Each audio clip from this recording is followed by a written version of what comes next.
Who dats? Welcome to the podcast you've been waiting for. Great perspective and exclusive interviews. It's a hard job for those guys because it's happening fast. The kind of Saints insight and fun commentary you won't get anywhere else. We've got plenty of technology to speed things up.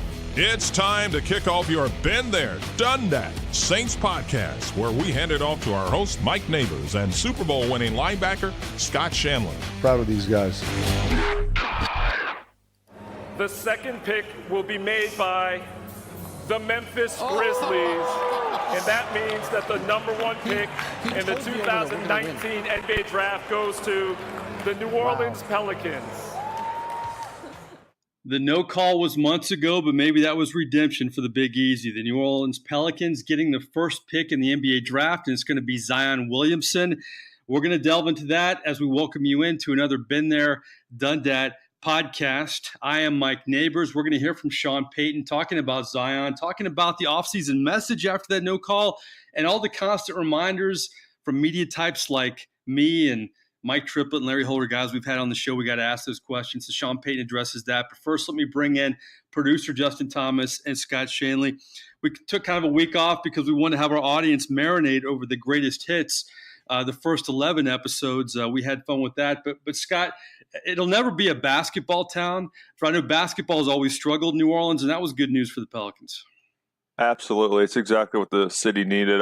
You go back to when they landed the number one overall pick, and I know it's a sore topic now with Anthony Davis, but it was a pick that was able to revitalize the basketball fans a little bit in New Orleans, because if you give them a product to show up, they are passionate, they're loyal sports fans, but the product hasn't been, especially playing in the Western Conference, hasn't been up to par when you think back to maybe the Chris Paul years when they got that whole thing going.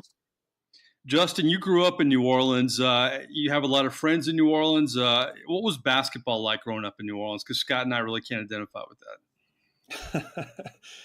I think anyone will tell you football reigns supreme in New Orleans, especially with the Saints. But yeah, I mean, I followed a little bit when they were the Hornets. Like Scott said, when we got the first round draft pick for Anthony Davis, I do remember everyone being excited. People were willing to see what was going to happen, especially after CP3 left. So it'll be interesting. I'm excited for this upcoming season. I think something good could really happen. I know it's May. We'll get to OTAs. It's not a lot of big football news, so the Pelicans kind of grabbing the spotlight. But I don't know. Anthony Davis, to me, it'd be intriguing to have him with Zion. But after the stuff that he pulled to end the season with the "That's All Folks" T-shirt and demanding a trade, if I'm a Pelicans fan, I don't want him back. And if I'm some of the teammates, I don't want him back. I know it's a nice allure with the Zion acquisition, but how do you feel about that, Scott, with AD's future in New Orleans? Yeah, he's there's no doubt about how talented he is. He's a top 5 player in the NBA. He can go out and get you 40 points. He can get you double, triple doubles. But we all have to face reality. That bridge has been burned by the way the antics he pulled personally last year. I know when it first started, everybody blamed his agent, blamed LeBron. But as you alluded to, Mike, when you wear a T-shirt, "That's all folks," and you start to jab at the fans and the organization, it's time to go. And you have to try to get as much as you can for him and try to put together a good core nucleus around Zion and see if you can build something for the next 4 or 5 years at least. I just wondered, if you're in AD's head when he sees the lottery balls drop and he's thinking, man, maybe I jumped the gun a little bit. Maybe I should. I mean, we haven't heard from him, and I know they're going to talk to him, and we'll see what happens. But that'd only be human nature to me to see if Zion's coming. Maybe I made a mistake a little bit here. I think that would be human nature, but I think there's more to it than winning. And I know they're going to say all the right things, that you need to put a winner around him. Listen, nobody's beating Golden State until Kevin Durant leaves or Klay Thompson. Some of those other teams start picking apart that roster. So when you look at reality, I think Anthony Davis, he's walking away from a lot of money. First of all, he's willing to walk away from, I think, $70 million because New Orleans can offer him more than anybody else. That tells you right there how bad he wants to go to LA and he wants to play with LeBron.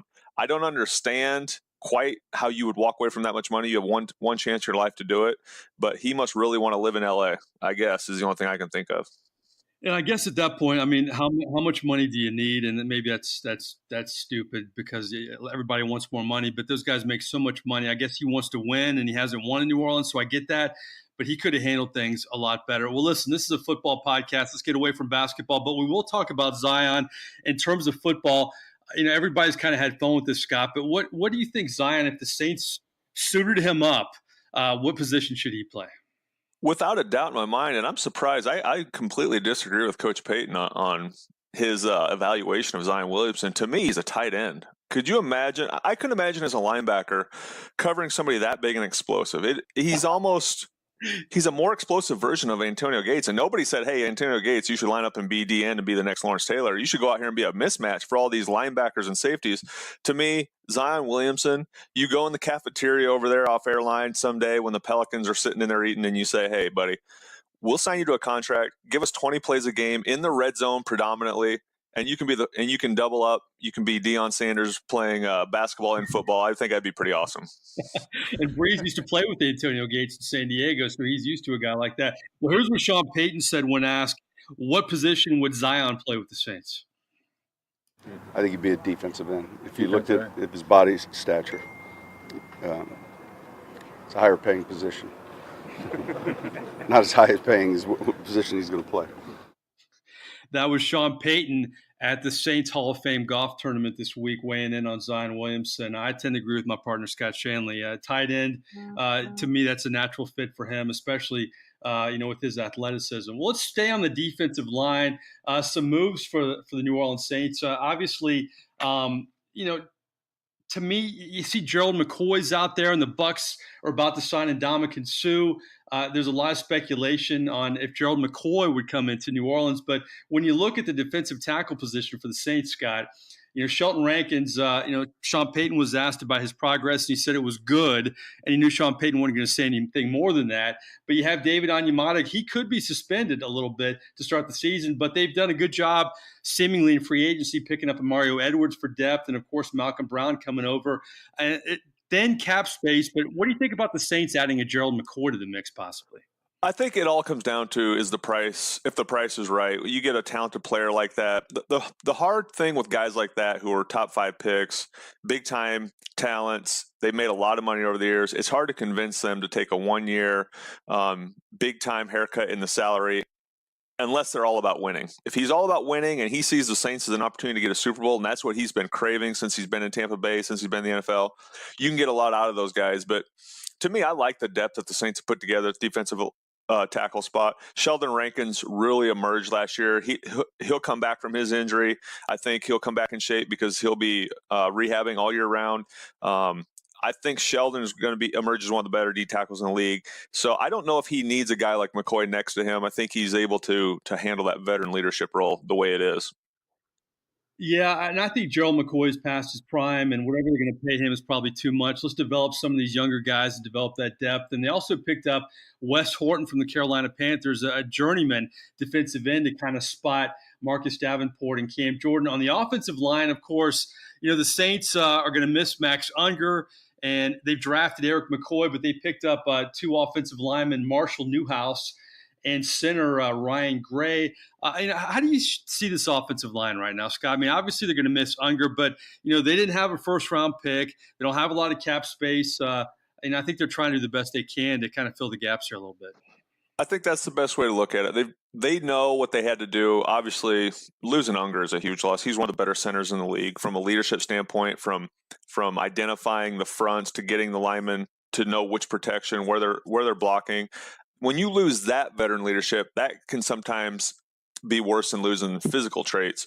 But I think they did a good job of identifying youth through the draft, obviously with their first pick, taking that position. So they know it's a need, and I don't know how long McCoy's going to have to develop that, develop into a starting center. It may be earlier than later, especially when you take somebody that high. But that was my number one concern going into the season was not the offensive line starters, but the offensive line depth, because there's no doubt throughout a season you're going to need that 6th and 7th lineman to come in and play some snaps. No doubt about it. Well, we mentioned Sean Payton talking about Zion, and he met with the media briefly at the Saints Hall of Fame golf tournament. And was asked some interesting questions about the mindset of his football team as they enter the offseason workouts. Of course, OTAs are in May, and they'll have the mandatory minicamp in June. They'll take some time off, and then, man, it's almost here. Training camp's going to be here before we know it in late July. But Sean Payton was asked about the offseason message after the tough way to end the season with the no call, and here's what he had to say. I feel like it's the same question you might have asked a year ago. Yeah, so, no, I mean, it's another team, and, it's a new challenge. These guys are, there's no secret message to start the spring. As we get closer to training camp, we'll get a little bit more focused as to how we approach the season. One thing I've seen change in Sean Payton over the years when he deals with the media, Scott, is I think if you would ask Sean Payton, if he would have encountered a non-call after maybe his third or fourth year in the league, he would have been defensive with that question. I saw a confident head coach, a more confident head coach, and obviously having endured the Minnesota Miracle and then the no call, I think it's a tougher football team in a lot of ways, and he wasn't defensive there. It seems like he has a lot of confidence in this team moving forward past another tough inning. Yeah, and I think it says a lot about what he believes he has in the resilience of this team. We've talked about it before.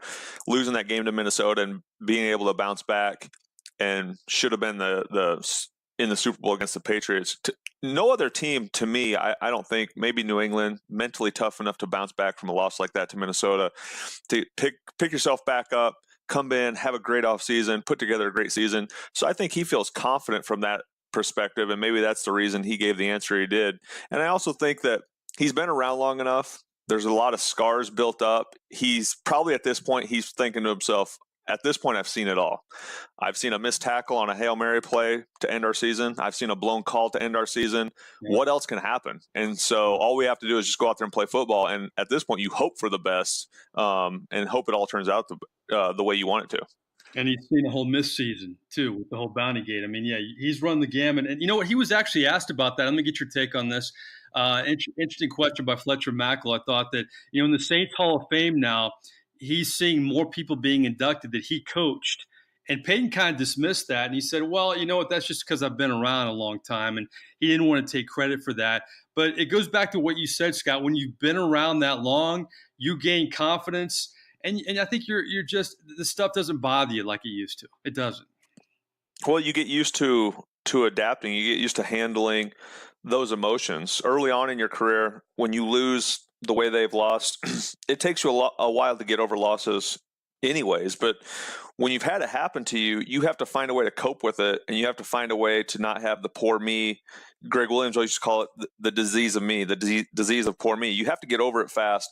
And to this team's credit, they were able to do that last year. This year will be another great challenge, especially for those veterans who have been there for these last 2 years. And that's how they've started their careers. I mean, Alvin Kamara, the only thing he knows is disappointment, extreme disappointment. So can he find a way to motivate himself in the offseason and come back stronger than ever? Yeah, and I'm not dismissing how anybody feels about losing. Obviously, Sean Payton's never going to get used to that or accept that or anything. I just meant in terms of approach after controversies like that. And I was impressed by the way he answered these questions. And here's another bit of sound from Sean Payton we want to get to. He was asked about the media, the fans. He's at a restaurant. I'm sure he's at an airport. Everybody's asking him about the non-call. And it's not just him, it's the players. Everybody's getting reminders constantly about what happened in the season. How are they handling all of that? Here's what he had to say. We're in a business that's competitive, and, you focus on the things that you can control. And our players are trained to perform in those moments, play well. Obviously, we're in the winning business, and I think we're excited for the next challenge. I don't look at it as something we're dwelling on at all. Scott, we always talk about that. 2011 game in San Francisco was the hardest loss you had as a player in New Orleans, but I'm sure you couldn't help yourself. You and I were in Minnesota preparing for a great post-game show right before that last play, and everything turned. I remember you and I talking about how we felt for Breeze and if he'd get more opportunities. But you have to me, you got to think about how you would have handled it if you would have been in that locker room for Minnesota and the no call, and then had to deal with an off-season answering all of those questions. Did you ever think about things like that at all?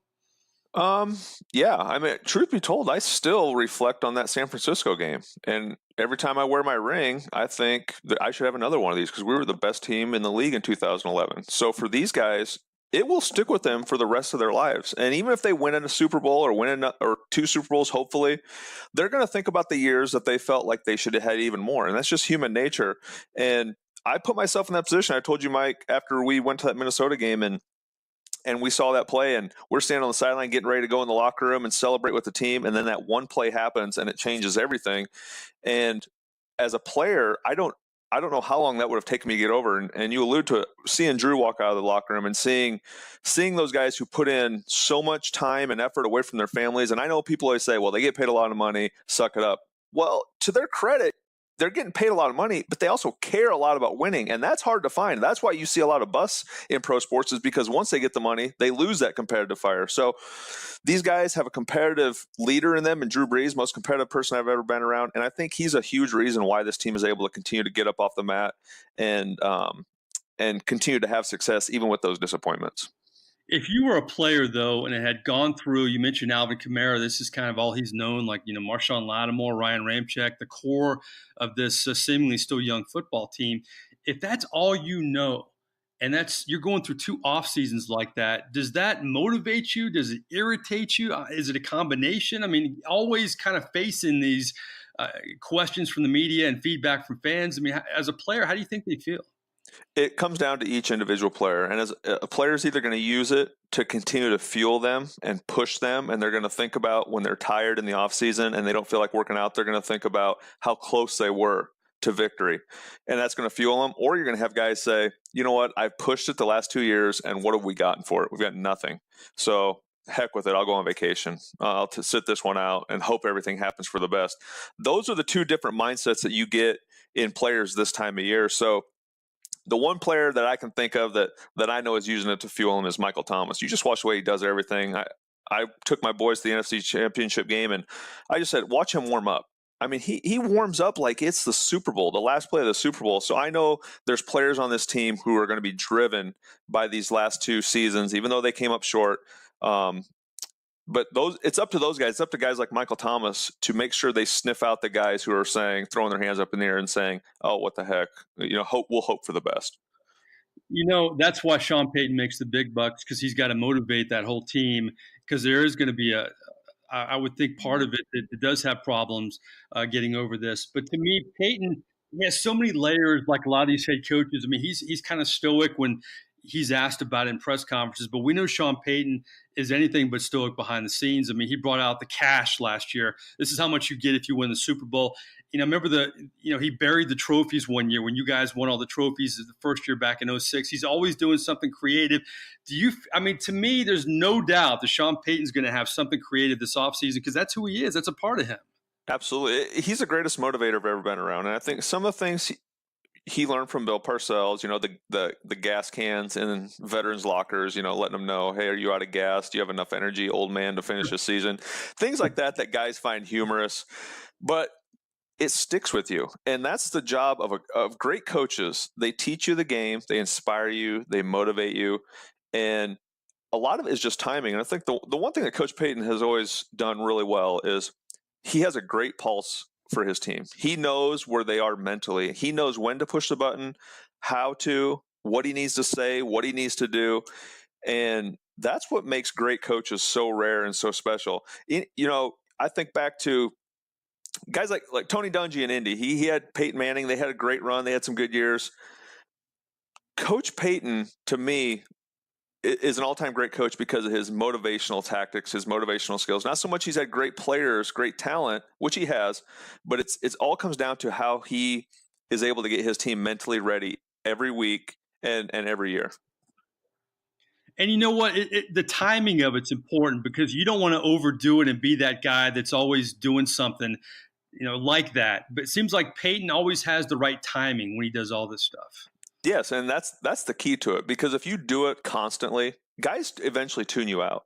But if you pick and choose exactly when and what you say and how you choose to motivate is as big a thing as any. I can remember him peeking his head in our linebacker room and just quickly, didn't stay long, peeks in and he says, "Coach Vitt, Coach Jovit, any of our linebackers going to have the Steven Jackson flu this week? And then he walks out like, okay, so coach is challenging us as a unit to stop Steven Jackson, who played with the Rams at the time. So he had great ways of letting each individual position group know what is your challenge this week, and only in the way that he could let you know. What was the reaction? Because I know all you guys had different personalities, and Vilma would challenge him in practice. I mean, what was the reaction when Payton did that among the linebackers? A lot of us, we'd get a good laugh out of it, but it stuck with you. You knew what he was trying to do. You know what he was saying in his own way. Vilma was pretty much the only one in the room who would ever say anything.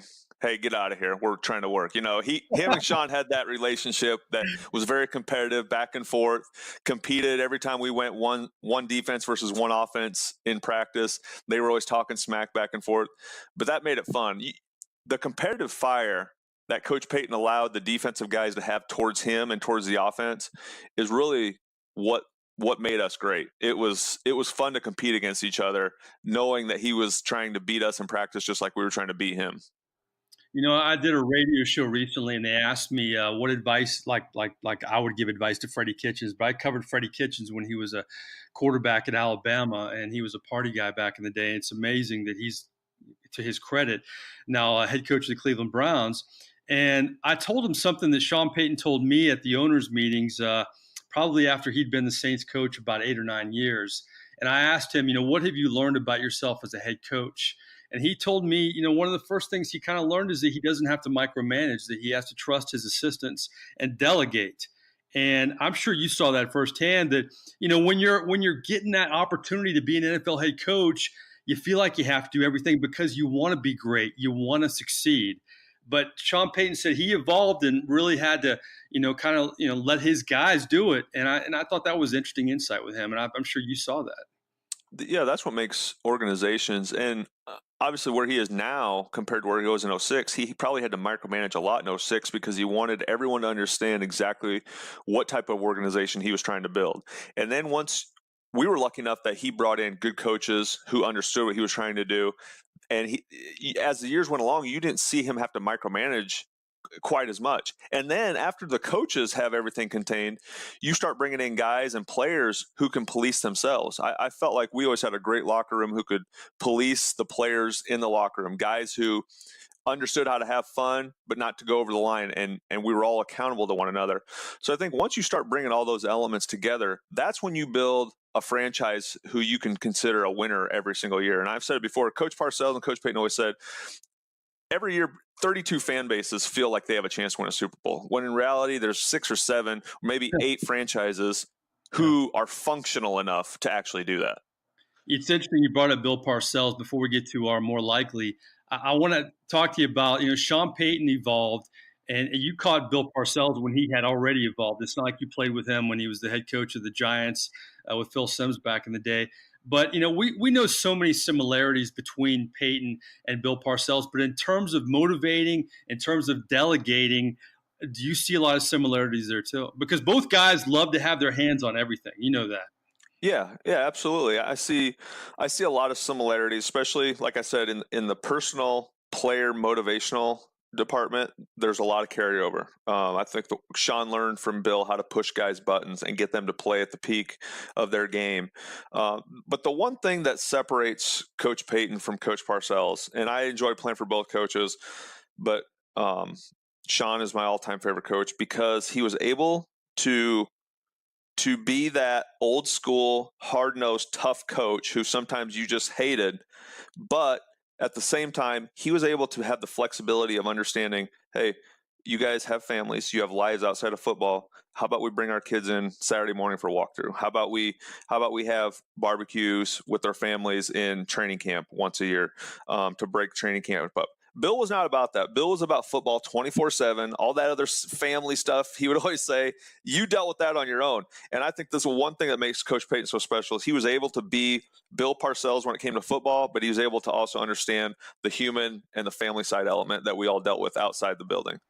Saints fans, I hope you're enjoying this. This is why we love having Shanle on these podcasts, because we don't rehearse a lot of this. He just speaks from his heart and his experience. That was great stuff. Well, before we go, we have some business, right, Justin?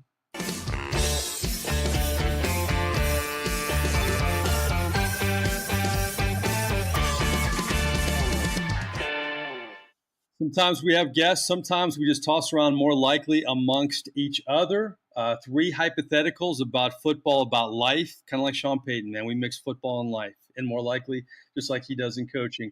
Our first more likely, Scott Shanle. We talked about this New Orleans Saints team. We talked about the holes they have. We talked about how they're trying to kind of fill the holes a little bit. But which player more likely do you think they're going to miss the most? Max Unger or Mark Ingram? Wow, that's a tough question, and I think a lot of people don't give Max quite the credit that he deserves, and how hard the center position is to play. I'm not talking about blocking the big boys. I'm talking about identifying the front, knowing who to mic, how you're protecting guys, who the guards and the tackles have. A lot of that comes from the center. Drew does some of that, obviously, as well, but I just think when you look at it, Mark Ingram being a first-round draft pick, being the Heisman Trophy winner, we coined the term, I think, on CST tonight. We called him Angry Mark. When Angry Mark started running games, you could feel that voltage spread throughout the entire team. I just think Mark, as a locker room guy, and the energy he plays with and the passion he plays with, when you watch Mark Ingram play, there's no doubt he wants to win. He wants to win every carry. He wants to win every down. He wants to win every game. And I think, without a doubt, to me, it's got to be Mark Ingram. Justin, what do you think? I'll be the contrarian. Sean Payton and his staff has always been able to find, develop good running back talent. I mean, we've had Pierre Thomas on, Chris Ivory. There's been a ton of names, not the big splashes like Reggie Bush. Obviously, we knew he was talented, Mark Ingram, but I'm not concerned about the running backs. I've always said that the key to the Saints' success offensively is protecting Drew Brees, and that comes down to the offensive line. I think Max Unger is a big loss in that regard. And everything else Scott said, too, about him being able to recognize the defense and help blocking, all that. I just worry if we'll be able to find someone to come in and take that place. I think that'll be harder than finding, having Latavius Murray step in or whoever else to take over Mark Ingram's spot. Yeah, I saw Drew Brees speak in Lafayette this week, and the first thing he said was, the great thing about OTAs is I get to work with Eric McCoy. He knows how important it is to work with a young guy and get him up to speed. Even though they have some free agent signings, but he needs to get acclimated with his new center. The funny takeaway from that, though, Shanle, is you look at Max Unger, and he was just, all the hubbub about Jimmy Graham going to Seattle. I think the biggest plus in that trade was Max Unger. No question about it. And everybody always throws in the UA had a first-round pick. Stephon Anthony obviously was a bust as a middle linebacker. Didn't get much out of him, but you throw even throwing that first-round pick out of there, it's hard to argue that the Saints didn't win that trade. Jimmy had a couple of good years in Seattle. He's now in Green Bay, but what Max did for that team was more than what Jimmy did in any of the other 2 stops that he's had. And I think Justin brought up a great point. When you look at the team from a veteran standpoint, I can't really think of any years where the Saints have had a young center starting. They had Jeff Fain when I first got there. They had Jonathan Goodwin, who was a veteran player. They had Max Unger. So it'll be interesting to see how a young center plays in that offense. Yeah, I think I agree with you on all the intangibles of Mark Ingram, because I don't think people realize how popular he was in that locker room. I mean, he was a guy that really helped Alvin Kamara. But I think Alvin Kamara at this point is kind of ready to be the guy, and I like Latavius coming in, so I kind of worry about Max Unger not being there a little bit more. All right, second more likely, Shanle, I think you're going to like this one. We kind of touched on Gerald McCoy and Ndamukong Suh earlier, and Gerald McCoy potentially coming to New Orleans. More likely, who's had the better career? And you're a Nebraska guy. Former Husker Ndamukong Suh or Gerald McCoy? Now, that's a good question. Without me going on Google and typing in stats compare and looking at all that, just off the top of my head, I'm going to have to go with Gerald McCoy. He was in one place. He was with the franchise who drafted him. To me, Ndamukong Suh being in Detroit, had a couple of good years early on, signed a big deal in Miami, wasn't really a great team leader, went to the Rams last year, signed a 1-year deal, made a lot of money, was kind of a disappointment, didn't play up to his ability until the playoffs started, and that's why he didn't get re-signed with LA. So just from a consistency perspective, I'm going to have to go with Gerald McCoy. Justin Thomas, weigh in, my friend. This is a really tough one. I think We don't pull punches are more likely. No. I think I agree with Scott. Gerald McCoy. Ndamukong Suh's got a ton of talent, but I do like the fact that McCoy has stayed in Tampa his whole career thus far. Suh seemed to be chasing the money. Also, his on the field issues. I don't know who I would rather have, but you have to respect that McCoy, his consistency, I think, speaks probably more than Ndamukong Suh's talent. So I'm going to stick with McCoy. Well, Suh's better against the run, and McCoy's better, blitzing and sack has more. I think Suh has a few more sacks, but Suh has played in 33 more games than Gerald McCoy. Suh's been more durable than Gerald McCoy, but I think if you talk about when they're active, when they're playing, Gerald McCoy's been better. He's been a Pro Bowler more. Suh has more splash headlines on stomping guys and getting suspended and being kind of a malcontent. But if you give me the whole package of the locker room guy who's been the better talent, who's made more plays, I'll take Gerald McCoy over Ndamukong Suh. All right, our last more likely, you guys may laugh at me. I try not to do too much serious stuff in the last one, but my brother came over to my house recently, and I was going to grill out for he and his family, and then I had to pick my sister up at the airport, and he insisted that he wanted to grill out. I'm like, okay. So I go pick up my sister, and I come back, and my brother's real handy, and he brought in a gift for me. Our father just passed away, so he wanted to cheer me up a little bit. And he put a Galaga machine in my entertainment room. And I'm not a big video games guy at all. Recently, I'm not a big Madden guy. I haven't played video games in years. But when I was a teenager, especially like middle school, Galaga was it, man. I love Pac-Man, but Galaga was it. I'm showing my age a little bit. Galaga, my number one video game of all time. More likely, Scott Shanle, your favorite video game of all time, after that long-winded story. Favorite video game of all time? That's a tough one for me, but it's going to have to go back to when I first got a Nintendo. Mario Brothers, I spent a lot of hours on Mario Brothers, and then I quickly discovered there was a game called Tecmo Bowl. And that game consumed a lot of my time and caused a lot of scars between my brother and I in our relationship, because I used to give him a beat down on Tecmo Bowl that he still talks about to this day. So I would have to say Tecmo Bowl for regular Nintendo. Shanle, you seem like you've always been a nice guy, really calm. I can't imagine you talking trash to your brother. That didn't happen, did it? Well, you just said if he's going to listen to this, he's going to request that he gets to sit in on this one day and be interviewed, and he could probably reveal some of the things that Big Brother did to him when we were younger. That's going to be a future podcast. We're going to book this one. I'm already looking forward to it. Justin Thomas, favorite video game growing up? Well, first I want to say anyone who grows up with brothers, I had 3. You're always going to get into some kind of mischievous stuff, fighting, who's better, blah, blah, blah. So that doesn't surprise me, even if Scott is a mild-mannered person. But my favorite game, this is more due to nostalgia, probably anything else. I probably have some more recent games that probably might be my favorite. But the one I always come back to, I played even every once in a while to this day, is Mario 64. In 6th grade for Christmas, got the 64, and that was the game that came with it. And I just remember being blown away. Wow, this isn't 3D. I thought it was the most realistic looking thing ever. I mean, obviously we've come a far way since then, but I just love that game and the creativity of it, the puzzle solving. And like I said, even to this day, I'll go back every once in a while and replay it just to kind of relive my glory days. Justin, how old are you? I'll be 35 this year. Shanle, you're almost 40, right? Almost 40, yeah. Yeah, and I'm friggin' almost 51. Unbelievable. We're scanning the generations of the 80s.